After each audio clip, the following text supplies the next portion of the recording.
नमस्कार, आप देख रहे हैं बिहार न्यूज और मैं हूं आपके साथ दिव्या सिंह। बढ़ते हैं खबरों की ओर। सबसे पहले बात करेंगे सासाराम की, जहां जन आशीर्वाद यात्रा के दौरान डिप्टी सीएम तारकिशोर प्रसाद सासाराम पहुंचे।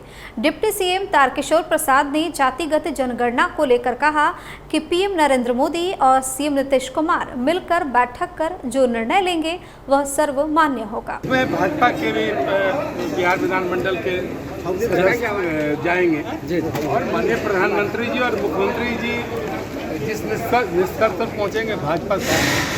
वहीं केंद्रीय ऊर्जा मंत्री आर.के. सिंह भी जन आशीर्वाद यात्रा के दौरान सासाराम पहुंचे। वहीं रोहतास जिला के इंद्रपुरी से आशीर्वाद यात्रा की शुरुआत की गई, जिसके बाद डेहरी जमुहार होते हुए सासाराम में उन्होंने एक सभा को संबोधित किया।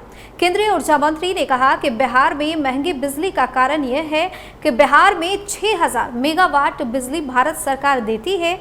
भारत सरकार बिहार को सस्ती बिजली आपूर्ति करती है, लेकिन बिहार में उसका डिस्ट्रीब्यूशन दर अधिक है, जिसे कम करने की आवश्यकता है। साथ ही कहा कि केंद्र में एक मजबूत सरकार है जो अपने शक्ति का प्रयोग करना जानती है। हम लोगों ने तय किया कि हर गांव को बिजली कर देंगे, हर टोला को करेंगे। वो किया हम 1000 दिन में कहा था करेंगे, 987 दिन लेंगे।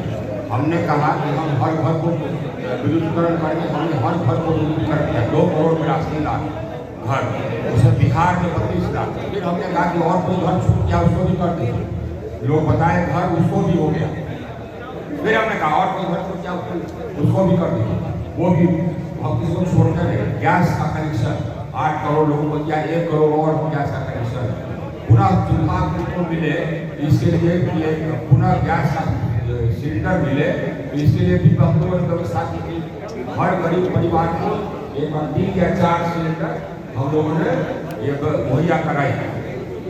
उसके साथ ही साथ जैसे कि अब हम लोगों ने अलावा आवास योजना, तो हम लोगों ने तय किया कि हर गरीब परिवार को हम पक्का मकान देंगे।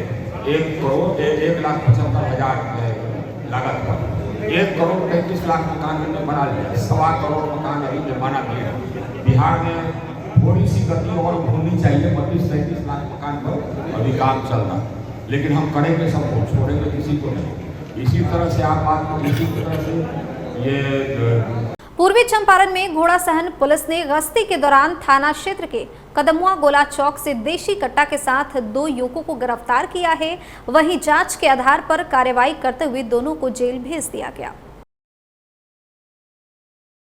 बात रक्सौल की कर लेते हैं। भारत नेपाल सीमा पर तैनात एसएसबी 47वीं बटालियन के जवानों ने गुप्त सूचना के आधार पर सीमाई क्षेत्र में होने वाले नशा कारोबार का भंडाफोड़ किया है और 2 नेपाली लोगों को गिरफ्तार भी किया है। ये भंडाफोड़ रक्सौल आईसीपी रोड लक्ष्मीपुर कन्ना मोड़ के पास हुआ। बता दें कि तलाशी के दौरान ट्रक में बने एक गुप्त तहखाने से 1 क्विंटल 40 किलोग्राम गांजा को बरामद किया गया। फिलहाल एसएसबी मामले में पूछताछ कर रही है। सूचना के आधार पे एक स्पेशल नाका टीम बनाई गई, जिसने के रात को कम से लगभग आधी रात को एक ट्रक की जब्ती की गई, जिसका कि नंबर सोर्स के द्वारा पहले बताया गया था।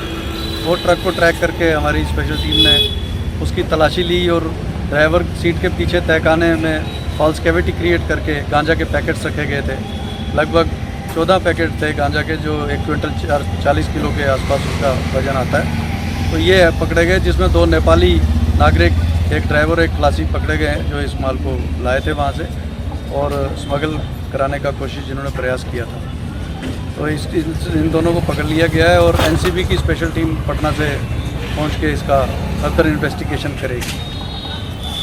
आपको जो पता है कि सवारी गाड़ियाँ तो आ नहीं रही, सिर्फ मालवाहक गाड़ियाँ ही आ रही हैं, तो इनके आड़ में कार्गो गाड़ियों में कहीं ना कहीं ऐसे खबर आती रहती है। तो उसी सिलसिले में ये इनपुट जनरेट हुई थी, तो इस पर ये कार्रवाई की गई, जिसमें ये सफलता मिली। मोतिहारी में प्रधान शिक्षक प्रधानाध्यापक पद पर नियुक्ति संबंधी कैबिनेट के फैसले का विरोध जारी है। मीना बाजार स्थित गांधी चौक पर बिहार राज्य प्रारंभिक शिक्षक संघ के बैनर तले प्रदेश के आह्वान पर प्रतियां चलाकर विरोध किया गया।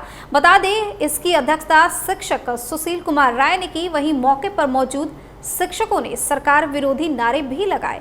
साथ ही कहा कि जब तक कैबिनेट के फैसले को सरकार वापस नहीं लेती है, चरणबद्ध तरीके से आंदोलन जारी रहेगा।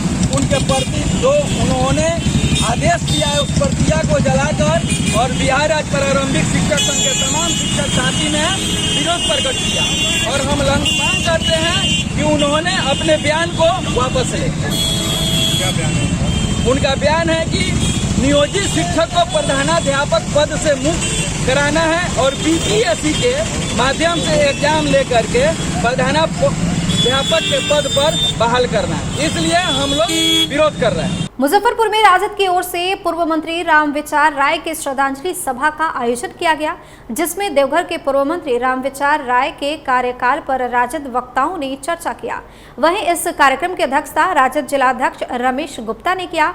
इसके साथ ही इस कार्यक्रम में गायघाट विधायक निरंजन राय समेत राजद के सैकड़ों कार्यकर्ता मौजूद रहे। पारो विधानसभा क्षेत्र के युवा नेता, संघर्षशील नेता श्री शंकर राय जी और हमारे बीच प्रखंड पारो प्रखंड के सतदेव पंडित जी और सभी पदाधिकारी इस श्रद्धांजलि सभा में मैं उनका स्वागत करता हूं।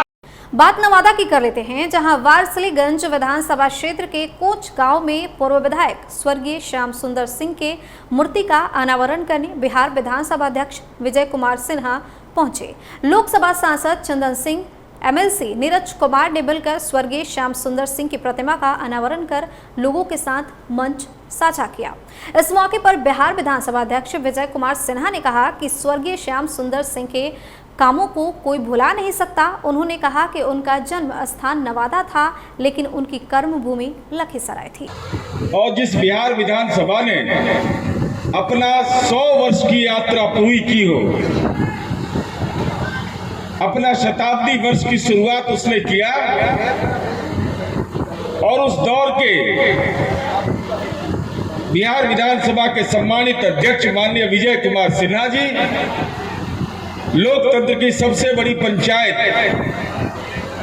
गौरवशाली नवादा के सम्मानित सांसद छोटे भाई चंदन सिंह जी,